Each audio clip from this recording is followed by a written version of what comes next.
Gracias a nuestro Señor, hemos llegado al final de este trimestre con enseñanzas nuevas. Estamos gustosos porque pudimos apreciar y aprender de la prueba de Job en muchas formas, desde la mirada de los amigos, de sus familiares, de los argumentos, pero sobre todo de la soberanía de Dios.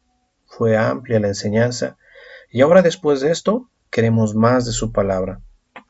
En este trimestre estaremos pensando en las cartas a los tesalonicenses por medio del material de El Camino Nuevo y Vivo, en el que se ha procurado concentrar contenido bíblico que nos lleve a admirar a Dios en sus pensamientos, en su consejo y en su sabiduría, que nos es muy necesario en estos tiempos, porque cada día estamos más cerca del regreso del Señor Jesucristo. Según la editorial, eh, nos hace la introducción a un versículo base. Este es Efesios capítulo 2, versículo 10, que nos dice: porque somos hechura suya, creados en Cristo Jesús para buenas obras, las cuales Dios preparó de antemano para que anduviésemos en ellas. El tema de esta tarde lo podemos encontrar en la primera lección de este libro, que nos dice esperar. Y el texto base por el cual nosotros vamos a iniciar lo podemos encontrar en Primera de Tesalonicenses capítulo 1, versículo 9 y 10, que nos dice: os convertisteis de los ídolos a Dios, para servir al Dios vivo y verdadero, y esperar de los cielos a su Hijo, al cual resucitó de los muertos, a Jesús, quien nos libra de la ira venidera. Cuando vemos este texto, es importante que veamos las acciones que nosotros debemos considerar en este pasaje. Acciones que debemos tomar en cuenta, como lo es la conversión.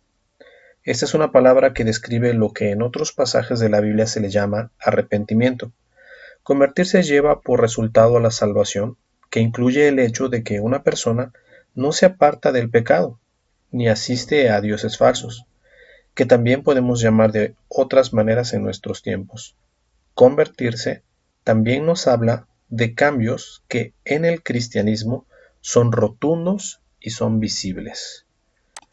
Después tenemos la palabra servicio, servir, para servir al Dios vivo y verdadero. Este es un verbo que no podemos dejar solo, se requiere mencionarlo con la frase completa: para servir al Dios vivo y verdadero.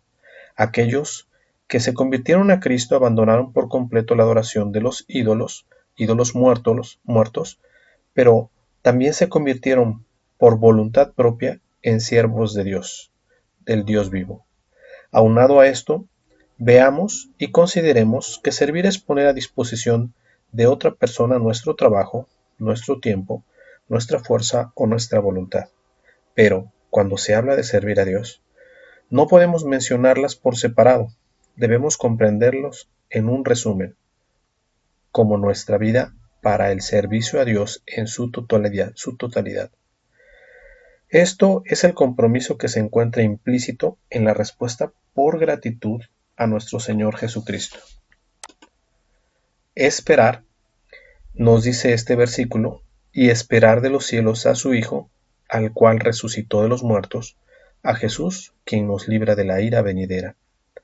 Esperar es un tema recurrente en las cartas a los tesalonicenses, que indican el inminente retorno del Señor Jesucristo, algo que sucederá en cualquier momento. Esta expresión nos debe aludir a la evaluación del peligro latente actual, del que hemos sido librados por el Señor Jesús, quien nos libertó de esta ira venidera, del castigo, del dolor y del sufrimiento eterno. La espera es una parte de este contexto, cuando sabemos que nuestro Señor regresará pronto, y nace por sumo gozo el estar pendiente de los acontecimientos. El que está en espera, por poner un ejemplo, una espera de la llegada de un ser querido, tiene una actitud un tanto anhelante, hace lo que tiene que hacer, pero no deja de estar pendiente de su alrededor. El sonido de una puerta, el auto al llegar, el ladrido del perro, anticipa la llegada según sea el momento, y ésta lo hace preparado. Imagine usted, si comienza a llover, ¿no buscaría el paraguas por si llega? O, si es de noche, ¿no prendería la luz de la puerta? La preparación es un tanto visible de aquel que está a la espera, y esto implica estar pendiente constantemente con esmero y con alegría cuando se espera a alguien con todo el deseo del corazón. Habrá también aquellos que esperan, pero escondiendo lo que no quieren que se vea. Pero cuando se habla del Señor, no habrá nada que pueda ser escondido. Todo saldrá a la luz delante de Él. Pero la palabra nos enseña, porque ¿cuál es nuestra esperanza, o gozo, o corona de que me gloríe? ¿No lo sois vosotros delante de nuestro Señor Jesucristo en su venida? Y aquí hay una pregunta que tenemos que reflexionar. ¿Y cómo me encuentro yo? ¿Y cómo me encuentro delante de nuestro Señor Jesucristo en su venida? Diariamente podemos ver las señales que indican que el Señor viene pronto por su iglesia, pero esto constantemente me hace pensar, si llega, ¿cómo está su iglesia? ¿Está preparada para su regreso? Pero sobre todo, ¿cuál es mi preparación?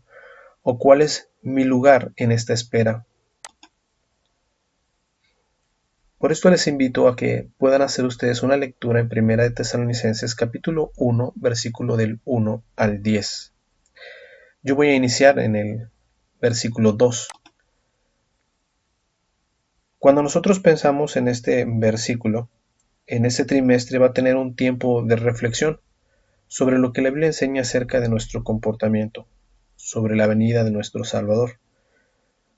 Y entonces podemos entender, según el relato bíblico, que Pablo, Silvano y Timoteo envían sus mejores deseos en el saludo de la iglesia en Tesalónica.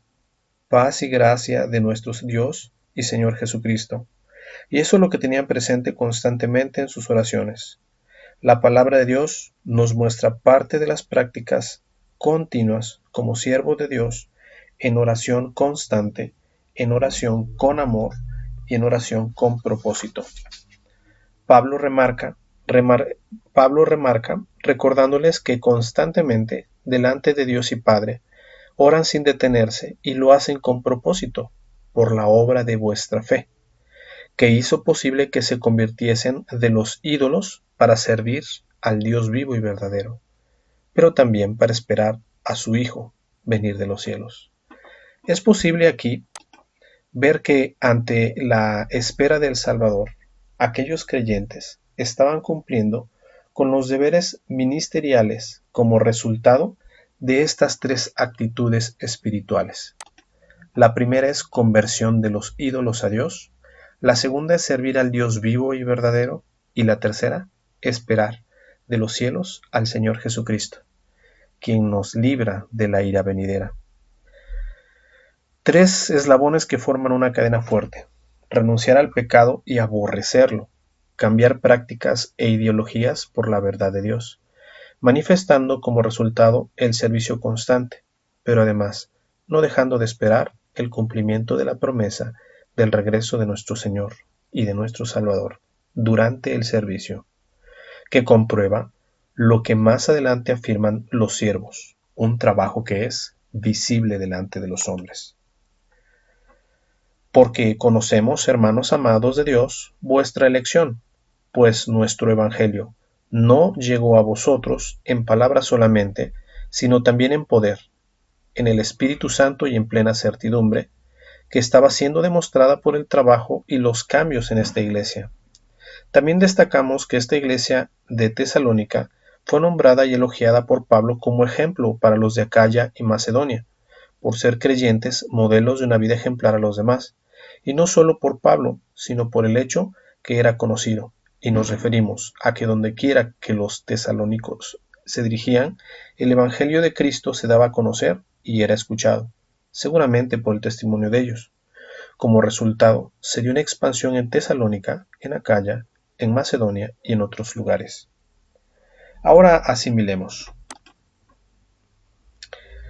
Cuando vemos en la palabra de Dios a una iglesia que ha sido mencionada de esta forma, debemos ver que es necesario mirar hacia nosotros para evaluarnos sobre nuestro comportamiento a la luz de la Biblia, teniendo la seguridad de que este evento está escrito como ejemplo, también para nosotros, no criticando y destruyendo lo poco o mucho que es construido dentro de nuestra iglesia local, sino viendo que al estar escrito se nos deja una esperanza de poder llegar a este gozo de servir al Señor de esta manera, por lo que es indispensable plantearnos algunas respuestas a estas preguntas.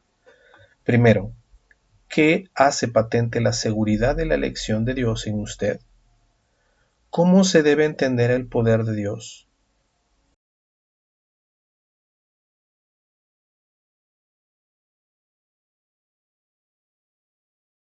en el Espíritu Santo y la plena certidumbre en la predicación?